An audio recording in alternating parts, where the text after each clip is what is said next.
अभिनेता सलमान खानच्या वांद्रे पश्चिमेतील घरावर झालेल्या गोळीबार प्रकरणात मुंबई पोलिसांनी आरोपींविरोधात आरोपपत्र दाखल केले।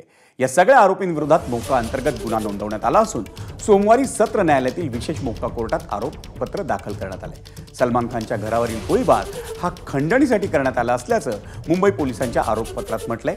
बिश्नोई गँगचा प्रमुख लॉरेन्स बिश्नोई आणि त्याचा भाऊ अनमोल बिश्नोईसह पोलिसांनी या प्रकरणात अटक केलेल्या आरोपींविरोधातही आरोपपत्र दाखल करण्यात आले।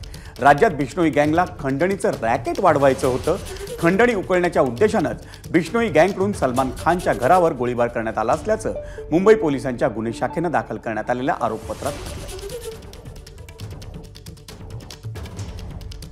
अभिनेता सलमान खान याच्या वांद्रे पश्चिम येथील घरावर करण्यात आलेल्या गोळीबार प्रकरणात मुंबई पोलिसांनी 1700 पानांचं आरोपपत्र दाखल केलंय। पाहूयात नेमकं त्यात काय म्हटलंय। पोलिसांच्या आरोपात काय म्हटले? पोलिसांकडून लॉरेन्स बिश्नोई, अनमोल बिश्नोई विरोधात आरोपपत्र दाखल करण्यात आलंय। 1735 पानांच्या आरोपपत्रात धक्कादायक माहिती उघड झाली आहे। मुंबईत खंडणीचं रॅकेट वाढवण्यासाठी सलमान खानच्या घरावर गोळीबार करण्यात आला। सलमान खानकडूनही खंडणी उकळण्यासाठी त्याच्या घरावर गोळीबार करण्यात आला।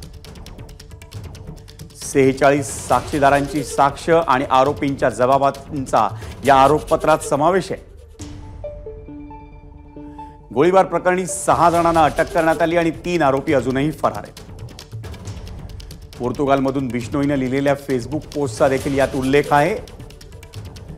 अनमोल बिश्नोई आणि अटकेतील आरोपींच्या संभाषणाची ऑडिओ क्लिपही सादर करण्यात आली आहे या आरोपपत्रासोबत।